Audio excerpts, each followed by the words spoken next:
The following was recorded in front of a live studio audience at the Studio 21 Podcast Café.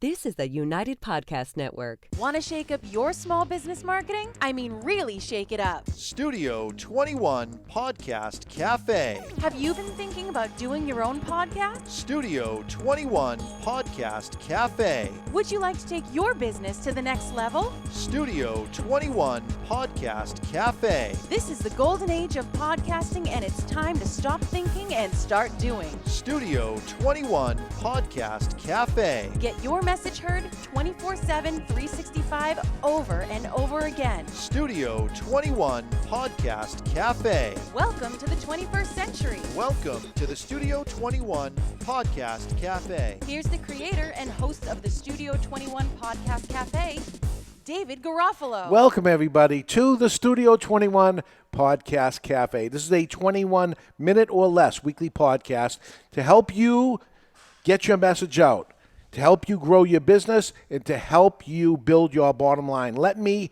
help you bring your marketing and advertising into the 21st century. My name is David Garofalo. I've been doing podcasting since 2010, and I created a six-figure income from doing my podcast. This is a 21-minute or less podcast, so let's start the clock. And here we go. Today's subject: how should you be doing on your new podcast? Maybe you have a new podcast. Maybe you haven't even started one yet.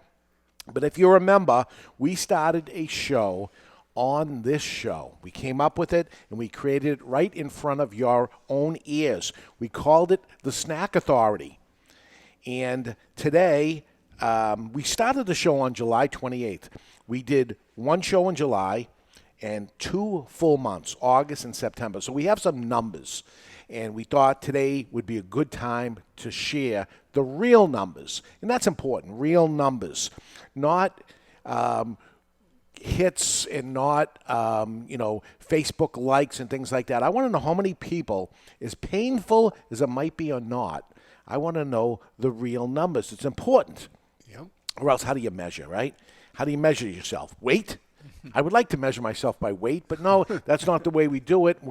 Because the idea of doing the Snack Authority was to actually, for those that are sitting on the sidelines and saying, yeah, I haven't figured out yet what to do with a podcast, and I got to make it perfect and all this, I said, just get out and do it. Now, the good news is the number of downloads exceeds the number of pounds for you. Yes, it does. Thank God. That's good news. Thank God. So I can remember to eat some more snacks. No, we put the show together because what else could be more simpler?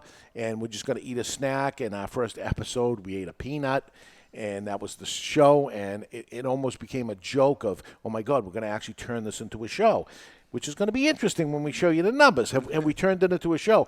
Listen, I did it in front of your own ears. I was nervous because if I blew it right in front of you, and, oh, my God, I'm a one-hit pony. I'm trying to tell people they can do it too because I did it.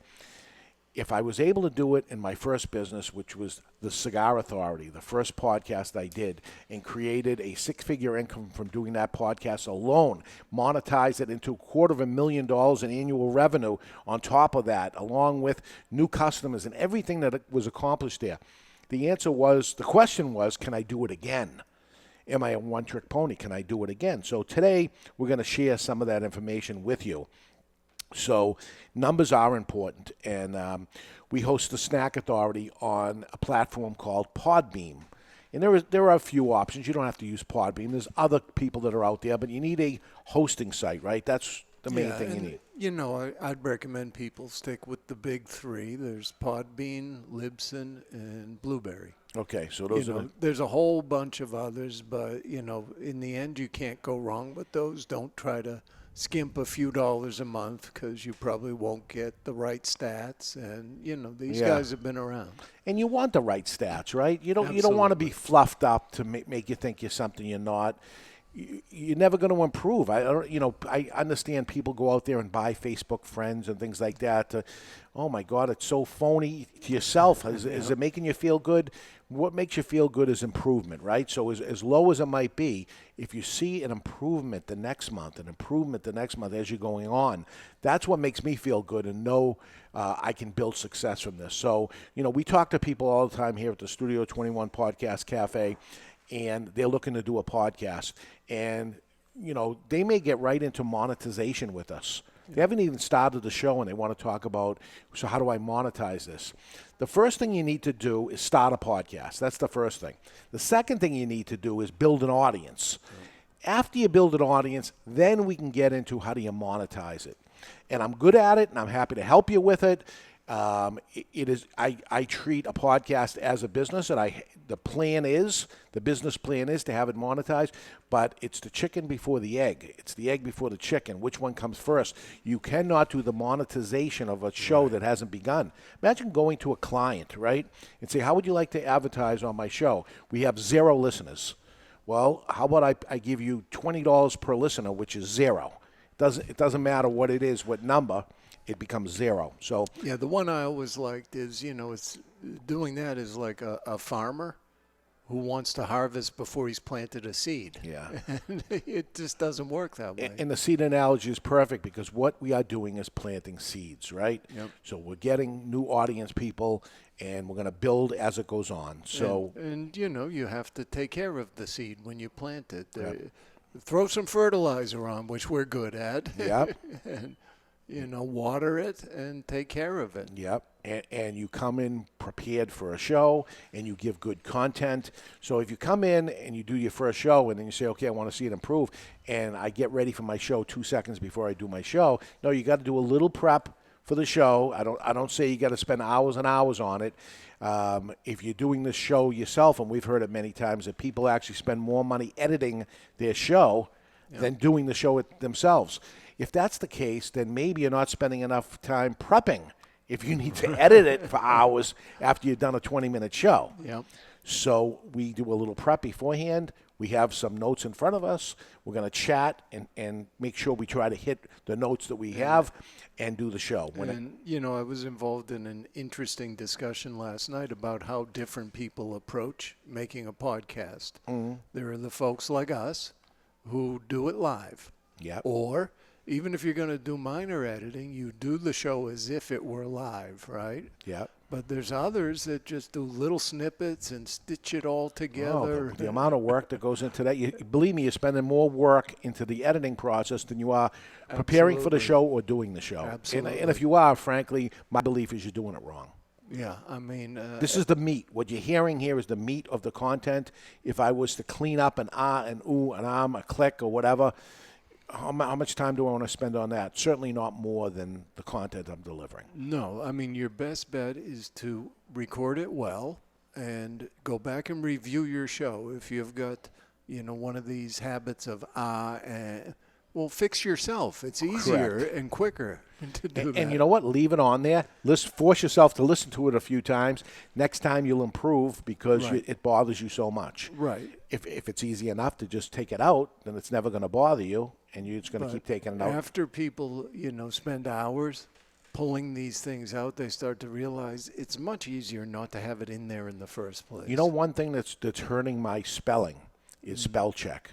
Right. That I am not... I'm writing the same word, restaurant, for instance. I type the word restaurant wrong all the time, and after I do, it fixes itself. I don't know how to spell the word, apparently, and I don't learn how to spell the word because it fixes itself as I type it wrong. Yep. So that's... It's not like the old days where the teacher circled the word in red and you had to get the dictionary out. Right. And then that reinforces it. How can I look it up in the dictionary when I don't know how to spell it? So we host the Snack Authority on Podbeam. It also, from there, goes to iTunes and a lot of podcast catchers that actually pull it from the iTunes feed that receives it.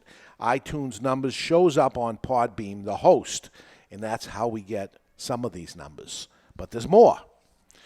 We are not just a podcast. We do a visual show along with this and post that on YouTube. And recently, we started adding Facebook to it.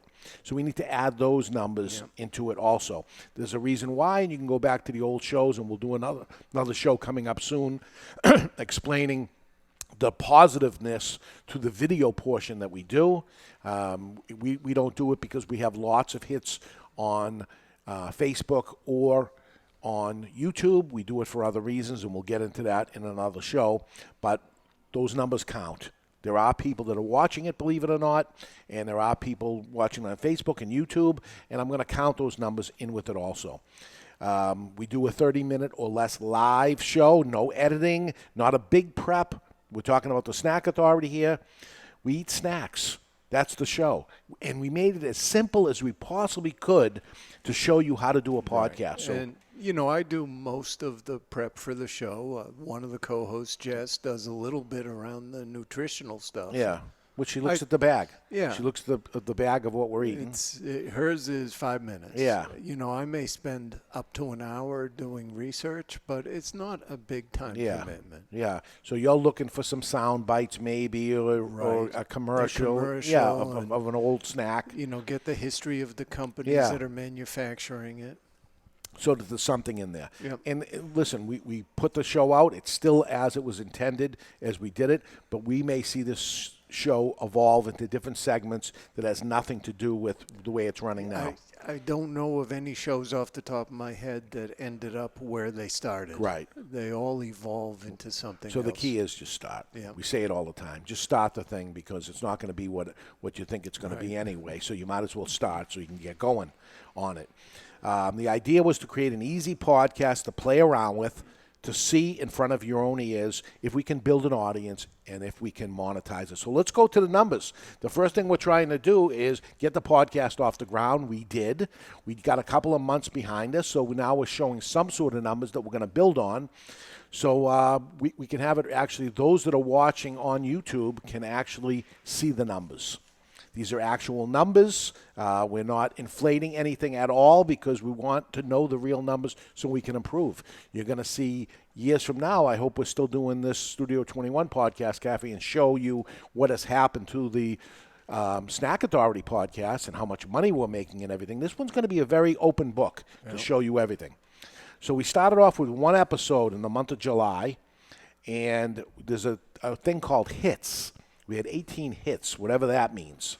Yeah, that's just people who are hitting your RSS feed. So it could be, somebody it's mostly people asking, is there anything new here? Okay. Right, so the same client could hit your feed multiple times, and it doesn't even mean they downloaded it. Right, doesn't mean they listen to it. Nope. So now we have Podbeam, which is our strong number here, which is 43. Strong number. Episode 1, we had 43. I listened to it. You listened to it. Probably Jess, Mike listened to it. So we're down to 39 if you don't count the host in the show. Right. And to be clear, that was 43 in the month of July, and we started at the very end of the month. Right. So since then, that number is a bigger number. Right.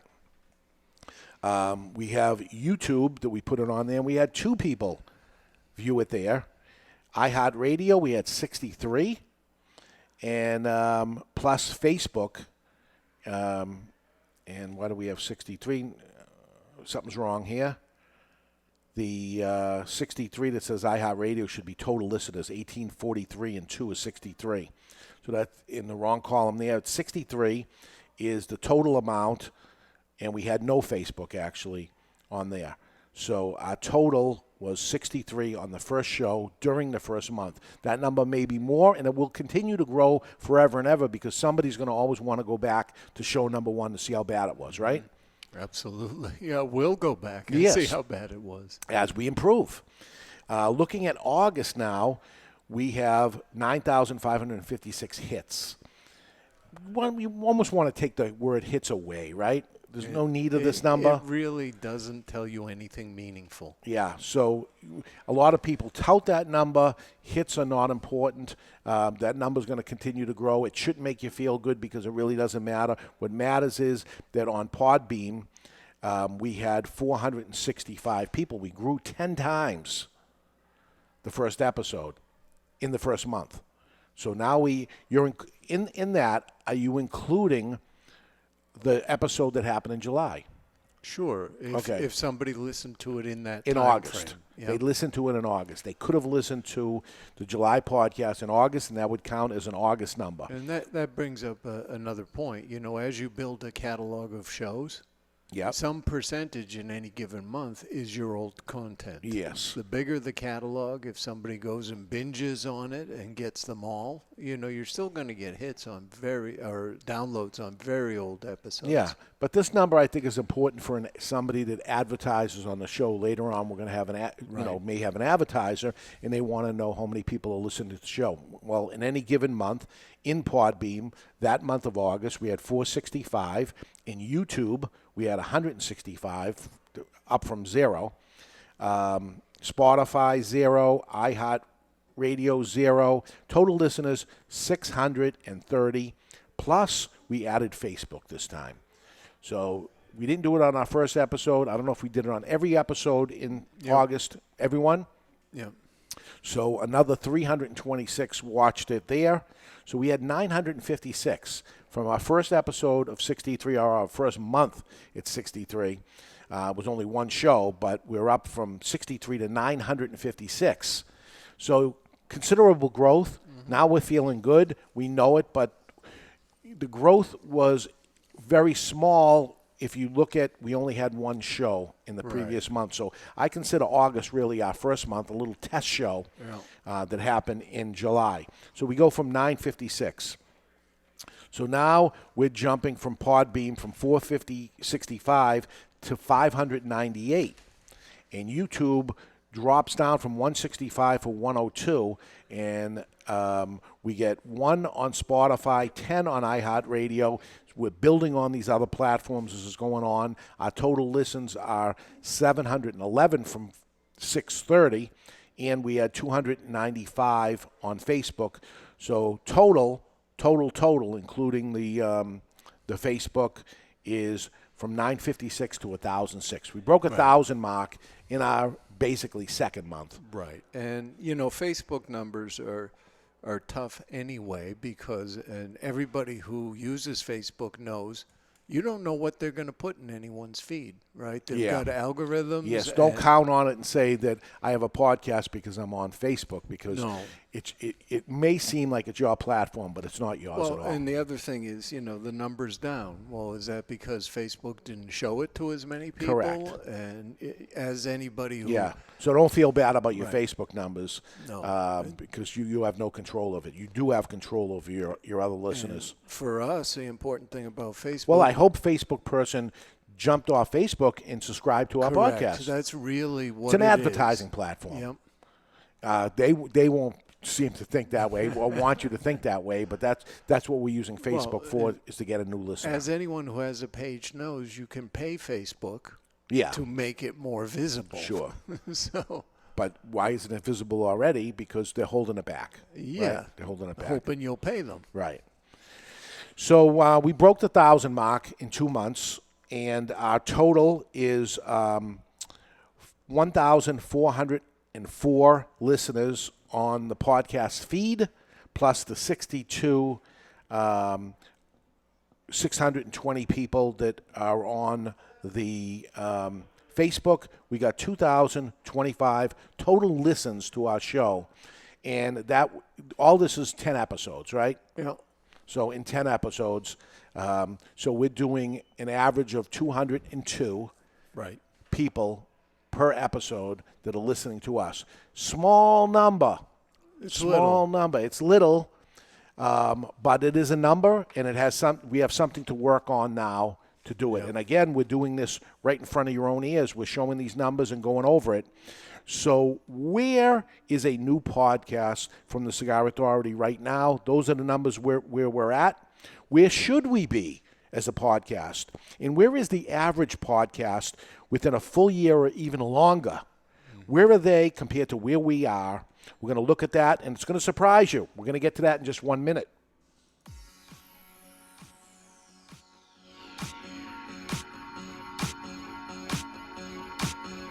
If you're in the area of Boston North into southern New Hampshire and you're thinking about doing a podcast, there is a place you have to see. It's called Studio 21 Podcast Café. Located right over the border into Salem, New Hampshire, Studio 21 Podcast Café is a live, working, full-service podcast and vodcast that's video on demand studio. All professional equipment, professional producer, and total distribution of your podcast is done for you.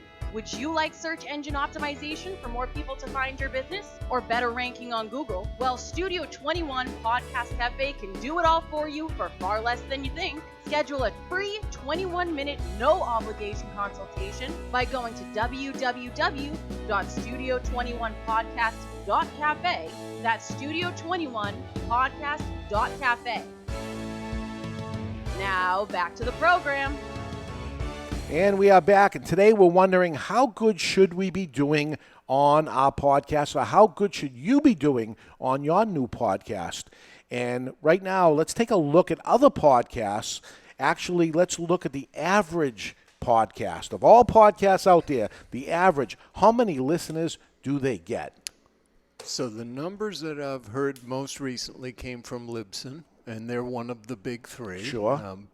They're probably older than the other two, more established, so they host a lot of shows, and they host a lot of the big ones. So you have to keep in mind, some people get millions of downloads. Yep, and some people get 202. Right. You know? And so this goes across all their shows, regardless of how many episodes they've run. Yeah. And the average number per episode is 200.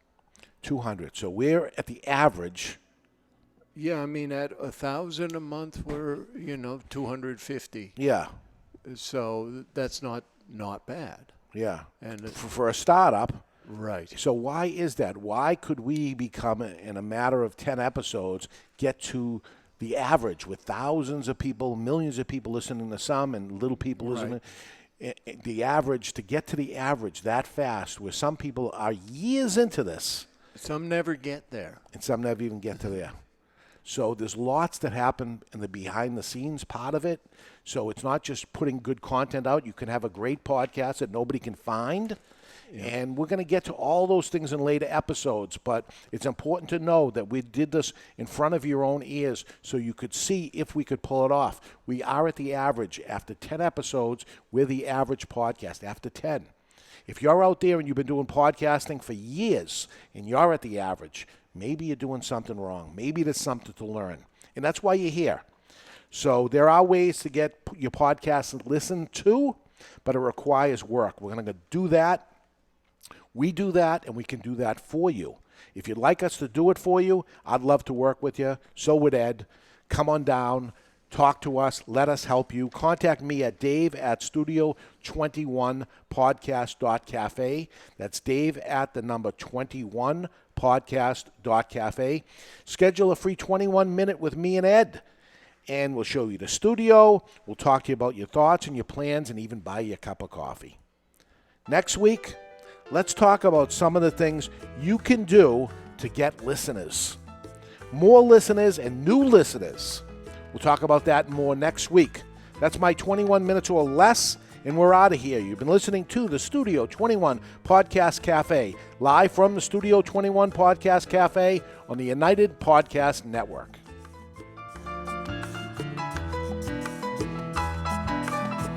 The views and opinions expressed by the hosts, guests, or callers of this program do not necessarily reflect the opinions of the Studio 21 Podcast Cafe, the United Podcast Network, its partners, or affiliates.